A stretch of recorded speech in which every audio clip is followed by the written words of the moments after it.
Hello and welcome to Postbag with me, Chanel Shay Calvin. And me, Lee Bannister. Well, over the next half an hour or so, we're going to be taking a regular look back over some of the highlights from this week here on Big Centre TV. And we also have an exclusive clip from a future episode of Extra Time. Ooh. Now this week we've taken a trip to what is known as the country music capital of the world, Nashville, Tennessee, with Monica Price. We've also heard from the members of the local band Templeton Peck, and we also have a new local star, and you never guess what his job is. Well, he is a postman. And talking of postmen, if you'd like to make a good use of your local postman, then why not send us in a letter? Well, our address is Postbag, Big Centre TV, 14A Lower Hall Lane, Walsall, WS1 1RL. And if you want to send us a message on social media, Facebook, Twitter, Instagram, YouTube, then just do a search for us at Big Centre TV, or you can email us on postbag@bigcentre.tv. Okay, well, as promised, we'll kick off with a look back at some of the things we've been enjoying this week. And we'll start off with something for you music lovers out there. Well, our weekly programme Amped is hosted by Kerrang Radio's Johnny Doom, who delves into the world of rock, punk and everything in between. This clip is taken from the time the members of a local band came in for a chat. And if you're old enough, you might just remember the band's name from the A-Team. I'm on the sofa with Kevin and Neil from Templeton Peck. Now, I knew you. I met you at Kerrang, didn't I, when you were working there? Many years ago. And you've been doing this band for quite a long time as well. Yeah, keeps us busy and off the streets and all that kind of stuff. You know. But when did you start? It's always been pretty much rooted in, like, I suppose, pop punk, melodic punk, anthemic punk, whatever you want to call it. It's punk. That's what I'm trying to get at. Definitely. Yes, absolutely. But yeah, when did you guys get together? Just to give a bit of background. Well, I think we kind of like played in a band in various forms for a while, but I think when we started like taking it seriously and actually like thought, oh, let's record something or let's tour or let's go a little bit further out of our hometown kind of thing. It was probably around 2007, I think it was, something like that. I think so, yeah. We just started doing a local scene for a bit, and then we saw that big bands were coming to town, and we just thought we'd just ask people if we could support them. Yeah. And they said yes. Well, we've had a lot of positive responses about this one, and we'll bring you one a little later on in the show. And of course, you can see Amped on Wednesday and Friday nights here on Big Centre TV. Well, now it's time to fasten your seatbelt, sit back and relax and get ready for takeoff. Because we're going to take a trip to the country music capital of the world, Nashville, Tennessee. Yes, Monica Price took off on a trip to the US of A to meet some very talented musicians. One in particular is Rebecca Ray, and here she is talking to Monica about her career in music. So how long have you been singing? What have you been doing? Well, I've been singing for quite a long time, but I've only been singing out in Nashville for about a year and a half. Okay, so you moved to Nashville? I moved to Nashville not to sing though. I moved to Nashville for a music business internship. So I did road manager work for a couple years, and then I'm working at a restaurant right now, but I've been playing out for a year and a half now, and I'm recording my EP in a couple weeks. So very exciting. Yes. Are you very excited? Is this your first EP? It is. So very exciting times. It Do you is. find that by being in Nashville, this is the place to be for your particular genre of music? Absolutely, absolutely. I came from Chicago, so there's not a whole lot of country to play out there, what I want to do for here. But the people here are just so inviting, and the environment and the music is just amazing. So Is it the enthusiasm of the people that are here that draws people here to Nashville, do you think? Yeah, and they're all so welcoming too, so it makes it easy to want to be here. So everyone is very inspiring and just inspires me to want to play music more. And would you like to go out into the big wide world, out into Oh, Europe, yeah. the UK and beyond? Yes. What would you like to do? How do you see your future? You know what? I just see myself big arenas, small arenas, just playing and singing and just doing what I love. Isn't that what everybody wants to do? So Yes. just play and sing. That's what I want to do. And when you're writing your songs, do you write with somebody else, or is it just you? I've been doing a lot of co-writes. Writing by myself is a little tricky because I like to bounce ideas off of other people. But co-writing, that's what I like to do. Well, we'll also hear from another guest from Tennessee in the second half of the show. Right now that we've safely landed, it's time to grab your popcorn for Brummywood Yammywood. It's our movie review programme hosted by Carl Jones. And this week he's been looking at Marvel's Fantastic Four. Well, we'll see what our resident film fan thinks of the film shortly. But first, let's have a look at the trailer.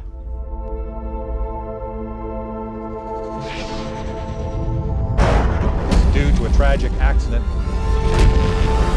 The survivors all exhibit unique physical conditions. These abilities will have endless real-world applications. You mean weaponization? All I want to know is where are my children? You have no idea what they are planning to do to you. Listen to me. That's what got me here in the first place. Just want to fix my friends. We can't fix this. Nobody can. You don't know anything about what's coming. What is coming? Doom. The end of your world is the beginning of mine. He's stronger than any of us. But he's not stronger than all of us.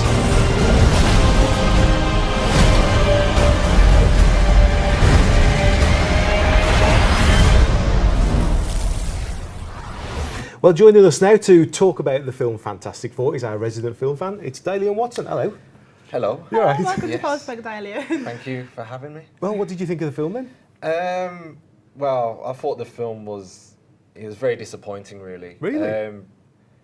You know, there's a lot of problems with the film. You know, you have like the pacing. The film's like 100 minutes long, but it feels longer than that. It starts off very slow, and then near the end, you could see that it's rushed. Also, there's the writing's bad as well. But what I liked about the film was the cast. I thought the cast were very good. You could see that there's a lot of chemistry between them. You know, you have Miles Teller as Mr. Fantastic, Kate Mara as Susan Storm. You have Jamie Bell as Ben Grimm, aka The Thing, and you've also got Michael B. Jordan as the Human Torch. I thought that. See, like, I've never seen any of them at all. So, Yeah. like, in comparison to the rest of them, are they all on sort of the same level, or is this one quite low compared to the others? Well, this was a reboot of the 2005 film, and they also released a sequel to that film in 2007, Fantastic Four: Rise of the Silver Surfer, and both of those films are generally not liked by a lot of fans. But I think the first one was sort of seen as better than the second one. But this one now, a lot of people are saying that those original films are more faithful to the comics compared to sort of this one now. So they're going to do some more follow-ups after this? Well, they announced a sequel. Before the film was about to be released, they announced a sequel to be released in 2017. But frankly, I believe that plans for a sequel are doomed. Oh, right, okay. Ooh, controversial stuff. Well, thank you for joining us. Thank you for having me. And go and see the next one. Tell us what you think of that. I will. Thank you. Thank you. Well, now we have an exclusive clip for you here on Postbag. As one of the presenters of our sports chat show, Extra Time, took a trip to Nalcott Hall for the Farm Foods Par 3 Championships. So let's see who James Brackpool got to meet whilst he was there. So I'm here with one of the summer's sporting heroes, might be fair to say, Johnny Bairstow. Johnny, before we get to talk about cricket, you're caddying, not playing this morning, correct? Yeah, that's correct, yeah. Who are you caddying for? Carrying for Jack. Yes. No, it was a fantastic morning. Did you give solid advice? Yep, solid advice, missed every putt, so that was good. But no, it was a fantastic morning and played yesterday and showed myself up, so I wasn't playing again. How'd you get on yesterday? Oh, no, it was good fun. It was. It's a lot tougher than you might think, but yeah, it was great fun, and it's a pleasure to be here. Are you a keen golfer, Johnny? Yeah, really enjoy my golf. Really enjoy my golf. I mean, it's great to be able to play on days like this, especially when the sun's out. It's better than sitting inside all day and watching the telly. So it's absolutely amazing to be here for a great cause. That's enough golf. Let's talk about the cricket. We've regained the Ashes. Firstly, how does it feel to be part of a winning team? Yeah, amazing. It's not quite settled yet. It's one of those things that I don't think it will for a little while. But we've got a big job on our hands next week down at the Oval, and I'm sure that'll be a fantastic occasion. But first and foremost, we need to go out there and put in a good performance. And will it slightly sour the taste if the Aussies win the last test? You'd much prefer 4-1 rather than a 3-2, right? Yeah, of course. You go into every game wanting to win it, and we're going into next week wanting to put in a good performance. And who knows, if we put in a good performance, then you put yourself in with the running of winning the game, and that's important. That was James Brackpool there with Johnny Bairstow at Nailcut Hall, and make sure you look out for the full interview on a future episode. Well, okay, that's it for part 1, but don't go anywhere as we'll see you after this short break.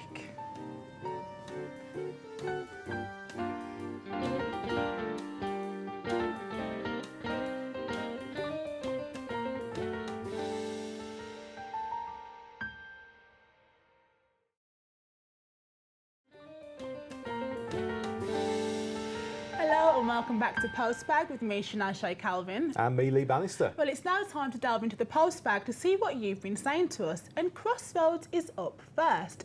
Maria Brabiner is a big fan of Crossroads, and she was happy that we were showing The Wedding of the Year on Thursday. It was from 1975 and featured Meg Richardson, played by Noel Gordon, tying the knot with Hugh Mortimer, played by John Bentley. Yeah, sadly, both actors are no longer with us, and Maria says, I think that it's absolutely fitting that on the anniversary of Crossroads actor John Bentley's death, which was the 13th of August 2009, that the wedding episode is being shown. She goes on, John Bentley was 92 years old, but will remain forever in Crossroads fans' memories as the dashing Hugh Mortimer, husband of motel owner Meg. Definitely a coincidence showing the episode, just shows you that strange things do happen, but what a lovely tribute to John. Oh, well, thanks, Maria. Yeah, one of those happy coincidences. And for more about the wedding, then tune into Crossroads Check-In on Sunday morning at 10:30 and again at 9 p.m. Because this week, Lee will be looking back to when the wedding was featured on the local news. It was big stuff back then, wasn't it? Oh, it certainly was, I tell you, yeah. Well, next, Paul Stewart Billingham has commented on Wednesday's Amped show. Paul reckons that local punk band Templeton Peck was the best one yet. Felt more relaxed and plenty of content. Still reckon it needs a montage filmed with the public bit, though, if only for laughs. Well, we've had a word with the producer, Des, and he says, you never know. And Andy Harper is very happy this week. He's written into us to say, it was a great privilege tonight to meet the legendary Mike Prince, continuity announcer extraordinaire. Sorry if I completely ignored the people with him, but I was quite starstruck. I watch online and I love the car programmes, Crossroads and the David Hamilton Show. Well, I think Mike was a little chuffed too. I think he was, yeah. A little bit more about Crossroads now from Christopher Meadows, and he says, fantastic to see Crossroads again. I was 15, and it seemed to be on all the time. And all those faces again, wow. Top marks to all who stored and restored the tapes. It looks so fresh and alive. Now, he also goes on to say that the EastEnders lot don't pay their electric bill because it's all dark and dingy and full of violence. And Corrie just hop into each other's beds all the time for the ratings. Anyway, thanks again to all the BCTV, and that's from Christopher Meadows. And finally, Simon Allen tweeted saying a superb coverage of Walsall FC so far on the TV channel called Big Centre TV. Keep up the great work. Well, thanks very much, Simon. We've told Gary and James about how much we enjoyed it, and they say to watch out for plenty more coming soon. Oh, they certainly do. Now, in a couple of weeks, we're going to be expanding this programme, and we'll be bringing you even more interesting things from around the Big Centre region. And this is where we'd like to make you an offer. So if you're a part of a local community group or initiative, or you know of something or someone local who would benefit from a bit of free publicity, then just give us a shout. Perhaps there's something going on, or something that needs a bit of support, or something you think might be of interest to someone else. That's what we're looking for here. And if you know of someone who might like to come in for a chat with us, then that's even better. Yes, spread the words, tell your friends that our community news section is on its way, and remember, it's totally free. Yeah, then just contact us in the usual way on social media. Just look us up, Big Centre TV, or you can email postbag@bigcentre.tv, or you can write us in the post. And the address is Postbag, Big Centre TV, 14A Lower Hall Lane, Walsall, WS1 1RL. And we'll give you that address again later in the programme. Right, it's congratulations now to Block Switch postman Nathan Farrell, who has won the Open Mic International Singing Competition. Previously, he'd failed to get through auditions for The Voice, X Factor and Britain's Got Talent, but by winning this, he gets himself a recording contract and a cash prize of £10,000. Oh, well done, Nathan. Nice one. Now, last week, as we all know, it was National Allotment Week, which aims to encourage people of all ages to use allotments to grow their own produce. Lindsay Smith spoke to Tony Cuthbert about the benefits of having an allotment. I've been gardening since I was about 8. And always been doing back gardens, but just after I got married, I was living next to Mount Road allotments, and I decided to go over and see if there were any allotments free, and there was one free. That was in 1981, I think, and from then on I've been allotment gardening. I haven't really had enough space at home, so that's the reason why an allotment is much more useful. You can grow an awful lot of stuff in a very small space.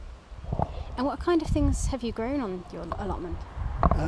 Most of the common vegetables, so you've got the potatoes, the beans and peas, the brassicas, the onions, but I also like to experiment and have things like oca and kohlrabi, just to add a little bit of interest. And what do you think the rewards of having an allotment are? There are many. Well, of course, you get all the vegetables, and they're fresh and organic, but also you got fresh air and exercise, and it's much cheaper than going to the gym. And what would you say to people who are thinking about getting an allotment? I would do several things. First of all, I'd go and have a look at allotments and how people are doing them. See if you can get a mentor, because you have to know what you expect when you're taking on an allotment. If you don't know what to expect, then you don't realise how much hard work it is, and you're less likely to keep it on and keep going. What you need to do really is to start and then be consistent and carry on. If you leave it for even a short while, if you go on holiday, then I'm afraid it's going to take over. Nice allotment there. Well, Wolverhampton Art Gallery have teamed up with the city's Adult Education Service to provide volunteers with training to help in their roles. Lindsay Smith reports. A partnership between Wolverhampton Art Gallery and Wolverhampton Adult Education Service to provide volunteers with customer service training has proved to be a success. We had an overwhelming response. There were 13 people in all walks of life, all ages and backgrounds. Some were students or thinking about studying. Some people wanted a career change. Others had been out of work and wanted a sense of direction. But what we got from all of them, they all bonded really well with each other and made friends. And they were all quite surprised at how the art gallery isn't just about displaying pretty works of art on the walls. It's actually a way to learn and to be inspired and to progress in your chosen career. The benefits are certainly to our service as a cultural venue. We'll have a diverse family of volunteers of all ages and backgrounds and interests supporting the work that we do. They reflect the local community, so when people come in here they'll see people like them that they can engage with in a really relaxed and friendly manner. So we benefit enormously from volunteer support. And then I think they benefit because they see us as a place not that just displays pretty works of art on the gallery wall, for example. We're here to support local people achieve prosperity, whether that's through building self-confidence, whether that's providing a venue where they can socialise and meet other people with similar interests, or if they want to take a more serious career path, we can help them do that. So if they want to study museums or arts and culture later along the line, they can learn an awful lot from our collections here and from the staff and develop new skills that they might want to then go off and pursue a degree in, for example, or they might go and apply for jobs in whether here or galleries elsewhere. It is not only the course organisers who see the benefits of the partnership. Initially, through my college, they brought in a new policy where they wanted everyone to do a minimum of an hour's work experience, and through that I ended up at the gallery and have just stayed ever since. Throughout my time here I've sort of gotten a bit more comfortable with people and activities in general, and I'm starting to venture into some of the back of house stuff, even if it's just something as simple as taking the post through. And do you think the course has been beneficial? I believe so, yes. I'll admit I expected it to be a bit sort of what I'd already managed to pick up through being at the gallery, but it was quite informative, and help shed some light on some aspects that I hadn't even considered. The success of the partnership has resulted in more courses being created. As we've always had volunteers, but this structured approach is a new venture, and it's certainly something we'll be building on. We've already set up our next training day for volunteers, which will be at the City Archive, so they'll be learning how archives are used, the importance of archive material, how they can access archives. So it gives them another opportunity. They might decide they want to go more down that route and volunteer at archives as well. So we'll be running regular training sessions for all of our volunteers throughout the year, and yeah, for many years to come, hopefully. Lindsay Smith for the Midland in Wolverhampton. Okay, so that's your postbag for this week, but don't forget, if there's anything you'd like to talk to us about, then on social media, Facebook, Twitter, Instagram, YouTube, just look us up, Big Centre TV. Or if you want to email us, then it's postbag@bigcentre.tv. And our postal address is Postbag, Big Centre TV, 14A Lower Hall Lane, Walsall, WS1 1RL. So I'll be back with What's On Monday night at 7. And I'll be back on Crossroads Check-In. And Postbag will be back at the same time next week, so we'll see you then. Try a bit.